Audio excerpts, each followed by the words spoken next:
好嚟睇下啲娛樂八卦喎嚇，郭富城真係咧生仔喎嚇，第三度做爸爸，同埋咧誕一個男嬰喎，應該有傳啊。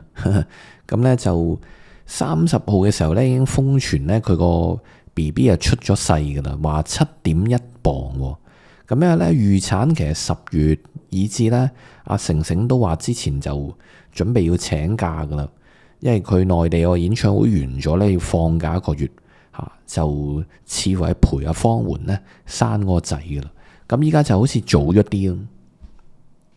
咁佢喺28號養和醫院出世噶啦犀利啊！養和內地啲網民瘋傳，咁呢啲好容易傳到出嚟嘅啫，始終啲護士都會知噶嘛，接生嗰啲醫生就應該未必會咁八卦，但係啲護士會八卦噶嘛。咁嗱個 BB 咧係男嬰。甚至就可能係即係個喜事嚟噶嘛，第三度做爸爸，仲要生個男孩子，咁啊梗係開心啦。咁啊自己滲出嚟都唔定㗎，或者小美嗰邊經理人滲出嚟。嗱咁啊體重咧7.1磅喎，不過咧就話個消息係未經當事人確認㗎，阿成成係未岌頭㗎咁未知啦。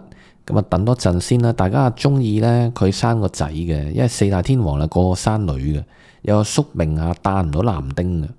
咁啊，BB 咧健康出世係一件開心嘅事，就要恭喜噶嘛。咁但係佢未確定，可能都想咧睇定啲先。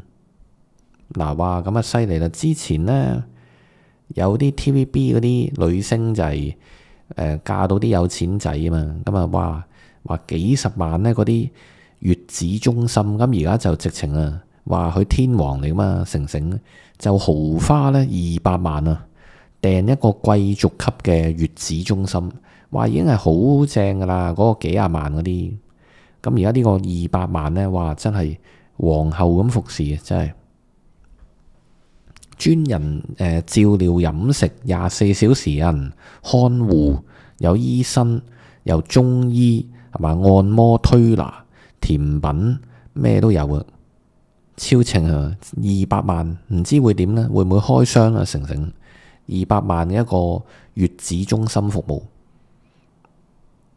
咁咧，佢估唔到提前生咗咯個 B， 咁錫到你窿噶啦。據聞就話即係獎勵佢唔知幾多錢噶啦，話1000萬獎勵方媛。其實咪儲個老婆生仔嘅啫，幫手。其實講真，咁方媛就都好努力，即係做一個好太太嘅。不過咧，唔知佢啲廣東話學成點，我諗都係唔得噶啦。不過樣就慢慢開始都冇咁土氣嘅，即係靚還靚嘛，土又還土，兩回事嘛。你靚得嚟可以好土。咁都慢慢 OK 嘅，其實，但係我諗呢，佢應該唔識廣東話噶啦，佢冇嗰個需要去學啊嘛，係嘛？你咪唔會需要去識咯。佢哋又唔睇嗰啲香港嘢噶啦，佢哋睇翻嗰啲抖音、小紅書嘅，所以永遠唔會學得識。咁話呢，除咗200萬呢個月子，就呢買咗一隻名貴鑽飾俾佢喎，哇，犀利！咁佢之前呢都話即係我又做爹哋啦，即係佢6月嘅時候呢就受訪，但係佢未知呢，即係大家估係男丁啦，咁佢冇講男丁啦，咁我又做爹哋啦，好開心咁樣，咁話呢一直都係講緊天時地利人和嘅，我都好中意屋企，亦好願意呢接受呢份禮物，多謝上天咁樣咯嚇。當其時呢6月嘅時候講過，嗱一般呢。如果兩個大嗰個係女呢，細嗰個係仔，咁細嗰個仔呢就會真係錫到窿噶，因為屋企兩個女人嘛，咁會係幾幸福嘅。一當成家人都正常先啦，即係唔會係嗰啲巴渣殘雞嗰啲家姐啦或者個阿媽就嗰啲黃面婆啦即係正常家庭。咁如果而家呢，佢有2個家姐，哇咁啊好幸福啦！即係咧3個女性就照料住你呢個細佬咁等於咧阿波嗰邊嘛不過好似4個女噶嘛，咁加埋阿媽就5個女人就哇錫到你窿，照料住最細嗰個。之前都曾經有時 TVB 有一個劇都係圍繞呢樣嘢嘅嗰個主角就話我有4個家姐㗎咁樣，咁啊幾幸福嘅佢個仔會，其實我諗就咁睇啦，長出嚟之後呢，會唔會仲英過呢阿爸爸啦呢個大家係期待嘅。咁方媛豐媛啊，讀名啲嘅豐媛嗱，成成後邊呢仲係小美噶，真係呢嗰個緣分大家兩個拍住上幾十年啦，捧到一個天王夠啦。我咪就係另一邊咯，未來小天后係嘛，真係噶，睇中你個潛力咪落力幫你捧起，大家一齊有運行嘛。咁你見好多呢啲經理人都係一齊陪伴左右啦，一個夠噶啦，使乜帶幾廿個？講真，一個夠啦。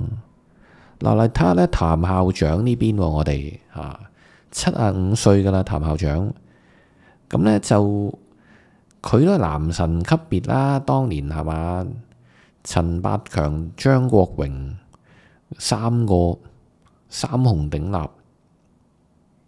咁佢又係實力派，又係偶像派，咁啊大把女噶啦，係嘛？咁呢，所以佢曾經呢就承認過，當年喺一個訪問入邊呢，佢一生人呢有2個女人嘅，咁呢亦都向佢哋係道歉嘅，喺個訪問公開道歉嚇。咁呢2個當然係原配同埋一個紅顏知己喎，咁就大家呢俾網民影到佢都75，仲扮鬼扮馬咩係嘛？咁啊素服咯，普通運動衫，咁啊平民嘅一啲酒樓就進餐，咁啊有網民眼利影到佢隔離嗰個女士。嗱，原配呢叫做楊潔薇，就沙梨喎叫，紅顏知己呢就叫做應該係朱詠婷喎。以及呢個紅顏知己53歲呢，就朱詠婷，咁同阿譚呢就生咗個仔嘅，叫譚曉峰噶。咁而至於呢個仔呢，似乎係從來冇露面嘅，佢哋都收得好密噶。嗱，日前呢，網民激罕地呢影到阿譚校長同朱詠婷就係佢紅顏知己嘅 Wendy 嗰個沙梨咁呢個 Wendy 就喺個平民餐館咧用餐，咁見到咧譚詠麟就身穿一個藍色嘅運動外套啦，就 casual 打扮嘅。咁而佢咧隔離對面咁多女嘅咩？咁總之呢位就話呢位係朱詠婷咁所以呢，朱詠婷就年過半百噶啦，53歲噶啦。咁似乎呢面色都相當唔錯喎。咁而隔離嗰啲女士係咩人呢？咁臉上呢就未見有啲明顯皺紋，就話呢都保養幾好噶咁一個呢，我諗係一個薄妝咯，因為個照片都有啲朦嘅其實。咁佢就着咗個黑深衫，黑色底衫，深色外套，就樸素低調咁樣咧，喺個民間嘅一個餐館就進餐咁咧，但係就冇乜語言交流喎，就話甚至連夾餸舉杯呢啲咧都避開視線嘅，似乎好避忌。咁未知啦。咁嗱，譚詠麟就同網民即係被網民影到啦。咁曾經咧，上年3月都係一齊咧外遊日本嘅。咁似乎咧，係咪譚詠麟更加咧中意呢個紅顏知己多啲紅顏知己好聽啲啫，紅顏知己真係嘛？咁睇下啦，大家點睇？我哋恭喜啦，阿成成啦就咧添一個男丁真係恭喜佢啦！即係除咗講恭喜都唔知講乜啦。咁4大天王第一個男丁啦，咁要等佢長大咧都有一段時間噶咁就祝佢哋啲仔女快高長大啦嚇，身體健康咁啊，即係一個良好嘅心智咧成長啦嚇。咁啊，今集嚟到先，有乜諗法啦？下邊留言下，記得撳個訂閱支持。